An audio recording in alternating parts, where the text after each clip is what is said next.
விசுவாச வாழ்க்கைக்கு ரொம்ப என்னவா இருக்கும், பலனுள்ளதாய் பிரயோஜனம் உள்ளதாக இருக்கும்.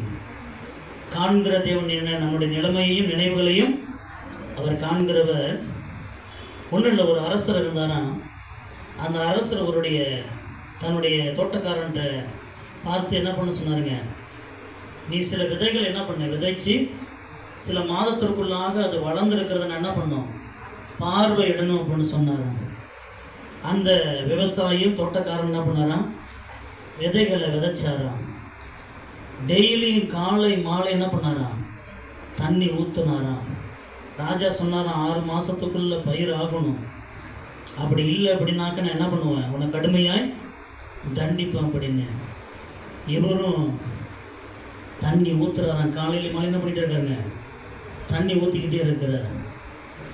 போய் பார்க்குறாரு, திரும்ப என்ன பண்ணல, முளைக்கல. இப்படியே நாட்டில் என்ன பண்ணிக்கிடுது, கடந்து போகுது.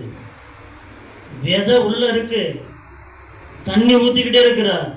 ஆனால் சின்ன ஒரு மாற்றம் கூட என்ன பண்ணல, ஒரு துளிர் கூட என்ன பண்ணலைங்க, வெளியில் வரலை.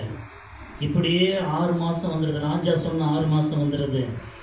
ராஜா கூப்பிட்டு, நீ என்னை ஏமாற்றுவதற்காக என்னிடத்தில் பணத்தை பெற்றுக்கொண்டு என்ன செய்கிறாய், இப்படிப்பட்ட எனக்கு நஷ்டத்தை உண்டாக்குவதற்காக விதைக்கிறேன் என்று சொல்லி நான் செய்து காட்டுக்கன்னு சொல்லி ஏமாற்றினேன் அப்படின்னு சொல்லி தண்டிச்சாரான் ராஜா. ஆனால் வருஷங்கள் கடந்து போனது, வருடங்கள் கடந்து போனது, நாட்கள் ஓடினது.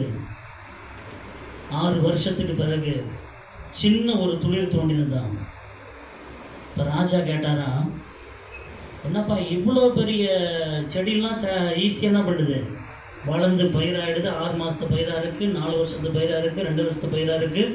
இப்படி இருக்கும் பொழுது 6 வருஷத்துக்கு பிறகு நீ சின்னதாய் ஒரு விதை முளைத்திருக்கிறது என்று கேட்கும் பொழுது கொஞ்ச நாள்லேயே அந்த மரம் என்ன ஆகிடுதுங்க, சின்ன விதை மரமாகிடுது. கொஞ்ச நாள்லேயே மரமானது 20 அடிக்கு மேலே என்ன பண்ண ஆரம்பிச்சிருது, வளர ஆரம்பிச்சிருது. அப்போ தான் ராஜா இந்த தோட்டக்காரன்ட்ட கேட்டாராம், நான் உன்னை தண்டிச்சதுக்காக வருத்தப்படுறேன், நீ அப்படி என்ன விதை விதைச்சுன்னு சொல்லி கேட்கும் பொழுது, ஐயா நான் மூங்கில் விதை விதைச்சேன்.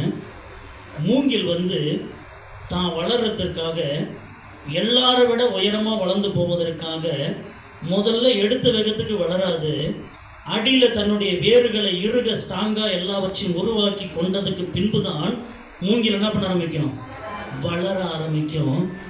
அப்படிதான் இந்த மூங்கிலும் 20 அடி 30 அடிக்கு மேல வளர்வதற்காக இந்த 5-6 வருடமாய் தன்னை பலப்படுத்தி கொண்டிருந்தது அப்படின்னு சொன்னாராம். அல்லேலூயா. இன்னைக்கு நீங்களும் அப்படிதான். எத்தனை வருஷமா என்னுடைய போராட்டங்கள் எதற்காக, எத்தனை வருஷமா என்னுடைய பாடுகள் எதற்காக? கர்த்தர் சொல்லுகிறார், உங்களுடைய விசுவாசத்தையும் நம்பிக்கையையும் உங்களுடைய வாஞ்சியும் பலப்படுத்துவதற்காகவே இந்த காலதாமதம். ஆமென்.